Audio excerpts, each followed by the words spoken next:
Previously on Vicinity Shorts. We have a video from divorce court. I know you don't like these court shows and stuff like that. I am not a big divorce court fan either. I'm a paternity court guy. But this one was very, very interesting. Mr. Lucas, you have brought Mrs. Lucas here to court in order to recover either your 2000 Camry that you said you upgraded or the value of the upgrades that you put in the Camry that you say she took. Everything was normal at my house. Rashida told me, baby, I'll be back. And she left, you know, this was back in November. Mrs. Lucas, Mr. Lucas says you had a great relationship. Yes, we had a wonderful relationship. We were like best friends. I believe, you know, he's my soulmate. Everything was fine except he was too nice. I mean, you know, too nice, like, he would say, I love you, and it was like, I was like, okay, I was waiting for the punch. When you gonna kick me? It's scary. You've been married for 5 years. Has he punched you yet? No. No, he's a wonderful man. He doesn't punch you. He's a wonderful man. Yes, I'm just not used So to the that. I love you is too much for you. It's not too much, but you don't have to tell me like twice a week. He made me gain weight. Okay, how did he make you gain weight? He cooked 4-course meals for breakfast, lunch, dinner. 2 o'clock in the morning, if I was hungry, he wouldn't fix me a sandwich. This man would make a whole meatloaf. Get up in the morning, he done fix French toast, pancakes, grits. So now I'm laying on food, on top of the food I just laid on a couple of hours ago. Mrs. Lucas, have you lost your mind? Well, you know, you say you want to do a part 2, so we got another video here. We can watch. So cue me up on this one here and let me know what's going on here. Alrighty, folks. We are back at divorce court because you kind of left me there for the cliffhanger or so. And TP Lucas and his wife continue the saga of their divorce proceedings. So let's continue Wu-Tang. Yeah, let's see what Mrs. Lucas will concoct in her brain for grounds for wanting separation from Mr. Lucas. She just didn't tell him. You said that you have a 14-year-old Yes, that babysits. yes. How many kids do you have? 4 girls. 3 of them aren't his. And did he take on the role of father for those 3? Yes, he's a wonderful father, excellent father. To even those children that aren't his? Yes. You feeling what I'm feeling?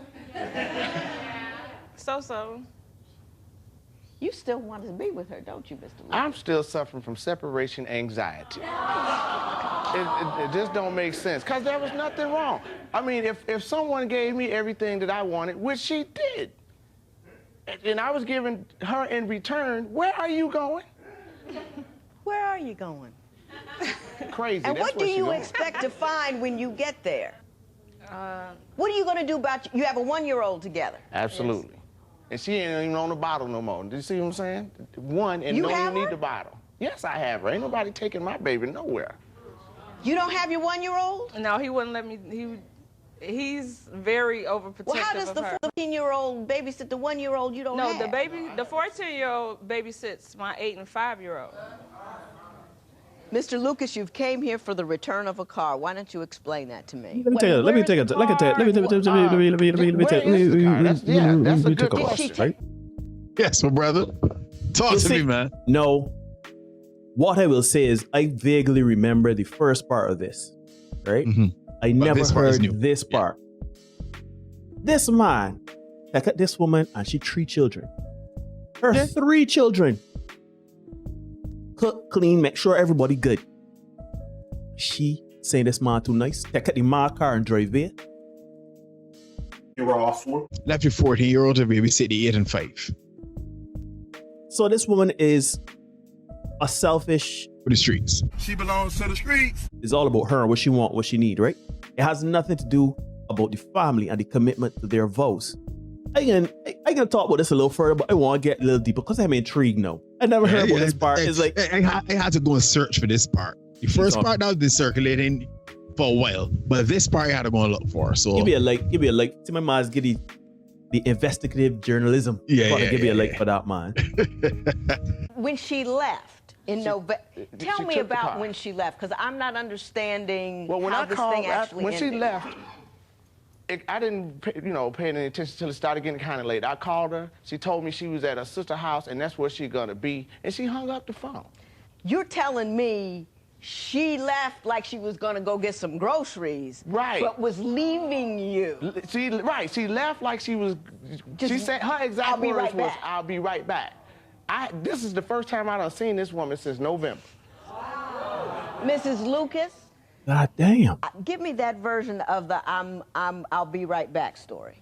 Well, I told him I was leaving. I told my sister I was on my way to Chicago. I had like 5 shows that weekend. So when I did those 5 shows, I got booked for some more. So I didn't go back. I told him I'd be right back. I didn't give him a specific time. But I did say I'll be back. And you took the Toyota with you when you left? Yes. I still have the truck. He can't drive anyway. He can't see. Well, can you see me? He can't see.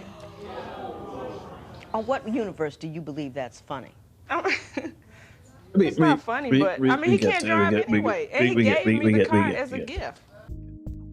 So this lady is a comedian. She's a performer of some sort, entertainer of some sort, right? Mm-hmm. All right. So I think I understand what's going on here. I can watch a little bit more, but my hypothesis is she was chasing the fame and the clout. Yeah. She got 3 children. She got a 4th one there, baby in arms. Somebody to take care of them. Right. Down for a man that's supportive and whatever. And she just figure, see me, again a chase.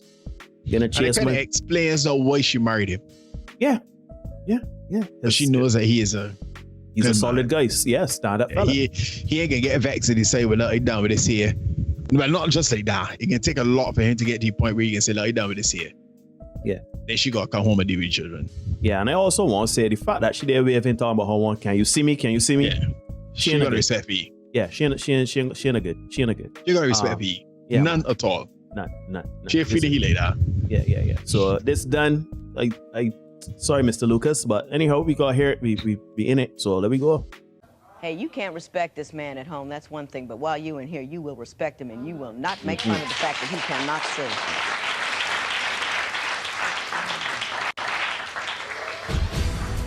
When divorce court continues, Judge Lynn rules in the case of TP versus Rashida Lucas. But first, Rashida has news that leaves the courtroom speechless. Where is the car? The car is... I frightened. Divorce court returns with the case of Rashida Lucas, who left her husband to perform stand-up comedy and never went back home. And TP is suing Rashida because he wants to be reimbursed for the family car. You say if you can't get the car back, you want the value of the upgrades. Tell me about the upgrades. Well, here's the thing. They sell a little chip. I upgraded that on the engine, I didn't like the wheels that were on there, so I bought rims and tires. And it didn't have a stereo at all in there because there was just a hole in the dash. So I bought a stereo for the car. Why don't you tell me this, though? How much is the car worth? About $5,000. And like I said, she keeps saying, well, where is the car? The car is gone. Gone where? It got totaled. How did it get totaled? I was at work. We had an ice storm in Chicago. Somebody ran into it and tore it up. So I told them just junk it. There was nothing I could do with it. So you just told them to junk it? You didn't junk the car? There was nothing else they could do with it. It was like this small. Did you have insurance on it? Well, where's the No, stereo? the insurance had lapsed. Whose responsibility was to pay the insurance? Was it your responsibility to pay the insurance? It's my responsibility to make the money. She write out the checks to pay the bills.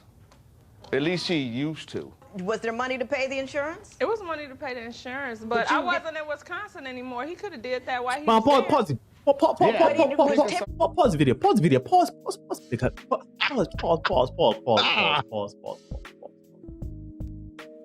Brother, what's this here? What's this here that we watching? What's this here? This woman, this woman. She don't want the accountability for nothing. But the woman talking. You hear the woman talking? He could have do that. Look, he's who responsible. So this woman take the man. Well, sorry, This woman take the family car. Gone, wherever she gone, right? Mm-hmm. She was doing work, whatever, car get mashed up, totaled, whatever. Yeah. The Maliki no finding this out. This is news to the man. First time. Good. She said the insurance lapse. Who responsible for the insurance? My man said he does make the money and she does write the checks. So she controlling the money. So right. So that means that my man was not only being nice or whatever, but the man seems to be providing and ensuring that she's set. The car set, everything like that, to the point where it's like, here's the money, you handle the rest. You handle the rest. She take the car. Here's the thing, Neil. Clearly, he's not pimping around behind her either. Nope. Because, you know, in situations, a man may get a woman some money and then he down behind she making sure that, he might put full trust in her. How do you business manage it 2 a week? Yeah. But no, the car lapsed and she's saying, well, he could have done that. He could have taken care of it or whatever. You take the car and you gone. You ain't said word one to your man. You just said, I can be back. This man is you in months. Right? You disappear. Left the man with a toddler. Right? Mm-hmm. 3 other children that ain't his. You gone to do whatever you going to do. And you vexed that this man ain't take her and pay the insurance behind the car. Car that he hasn't laid eyes on in months. But this man could have reported the car stolen though. You should have. This man could have put an all points bulletin all up on you. Let me get through this here. Oh, this is that bullshit. Let me get through this. You wanted saying on marriage, man. So I did answer for it. You know what? It's true. I did answer for it. So that's right. I pay for it, right? Anyhow, let me go. Let me get through it. Typically your responsibility to pay the bills? Sometimes. I don't believe you. I believe it was your responsibility. Look at you. I believe it was your responsibility to pay the bills. Mr. Lucas, I'm sorry. You are a wonderful man, and don't let trifling women change who you are. That's all I'm asking. She's self-centered and only interested in her pleasure and her joy and what she wants. She will never give to you, and you have the right to have a woman who will give to you. That's my point of view. You are trifling and small-minded. When you are trifling and small-minded, you're going to end up with a man who's going to take advantage of that. I am sure that your choice in men, if it's based upon the silly things that you have told me here today, will put you in a place where you don't want to be, where you don't want your daughters to be. But you are so small-minded and trifling that you don't even put their interests ahead of yours. How dare you be so self-centered?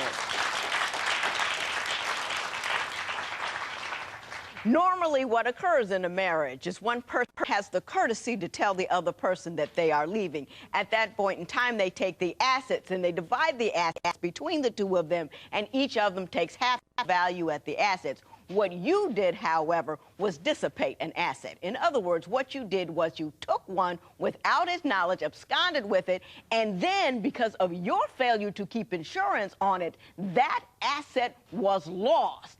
As a result, you are responsible to pay him the half of that asset that would have remained had you done the appropriate thing. Judgment in favor of Mr. Lucas in the amount of $2,500. It is so ordered. All rise. Parties may leave the courtroom.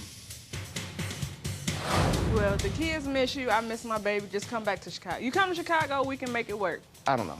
The judge should have sentenced you to life with me and the kids. That's what she did. Put the gavel down and let you, but that's all good. I don't know what to say to you. You hear the audacity of it. Yeah, I miss you, the kids miss you. Just come on back to Chicago and we can work it out. Not like, but yeah, I'm sorry. I messed up.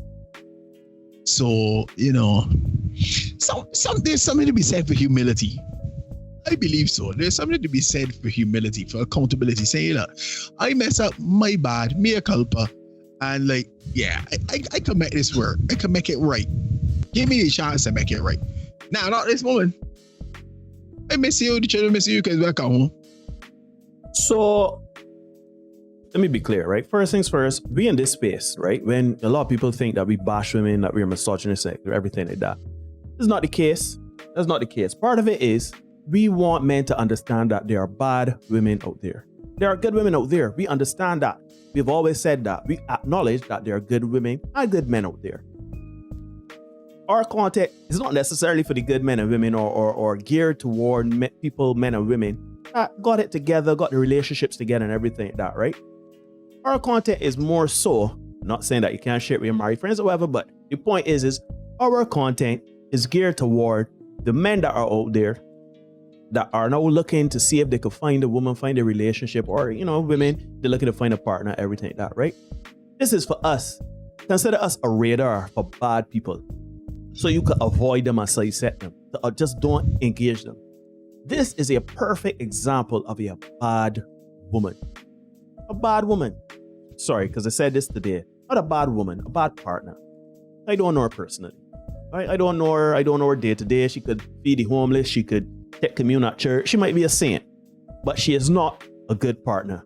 And what we do here in the Senate is to show you and identify and give you tools to identify bad individuals to sidestep. Anytime, and I can give you also game, ladies. When a man take at you and you 3 children, right? He cooks for you, he cleans for you, he tells you he loves you, he takes care of your children as if they're his own, and he is there and overprotective of his own child that he has fathered. The man just put money in your hand and tell you whatever you do with it is well fine. Just make sure the bills in the house paid, the cars take care, the children got food, the lights on, and we good to go. Right? That is a good man. By your admission, that is a good man. But the women out there, that is a good man. I love the fact that is, you have to explain. No, that is important. That is important. If you are a man like this here, you have to do the discerning. You got to do the vetting process. You have to do it. And don't pick up these duds. Women, if you got a man that doing these things for you, he is a good man. He may not be Tom Cruise, Brad Pitt, Michael B. Jordan, The Rock. He may not be none of these men. In terms of earning, looks, shoot, even in the bedroom, he may not be a superstar stud. The man may be as average and vanilla as they come. But there is something to be said for being treated well in all facets of your life and relationship. This week has been a theme, marriage, and how on Monday I get how women want non-traditional marriage, sleeping in different beds with a husband and things like that. That shows you that they just want roommate, they want benefactor, they just want they want wedding, they don't want marriage. On Wednesday, we gave you the woman that called in on Kevin Samuels talking about how she trying to get back with she ex while married to a man, right?